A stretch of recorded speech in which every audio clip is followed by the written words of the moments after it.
شخصي عن كشدال قاطو صالون عكسنية وتاريخ دي سمعها على سكوت ضيا مستشرقين تي ما هو قال دوا ديجا إني بدلان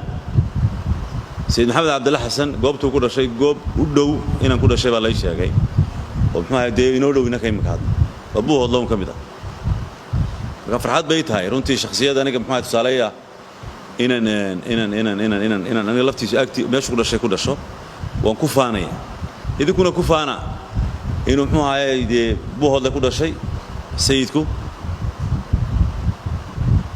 runtii xaqiiqatan oo ahaa ragga hor istaagay nidaamkii gaalaysiinta ummadii la gaalaysiinayay ee Soomaalida yani saxawadiisa iyo fikirkiisaas iyo xarakadiisaas iyo iska caabintaas gaalada wuxuu ahaa iyo shakhsiyaadka tiirarka ku ahaa inay iska caabiyaan muddada dheer yani u baba dhigay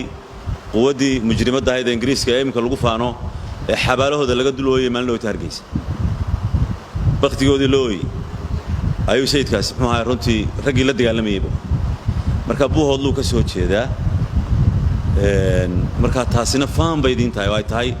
inaad mar kastaba muxuu ahaa aad xusuusataan taariikhda la doonay leedii ka baabiyo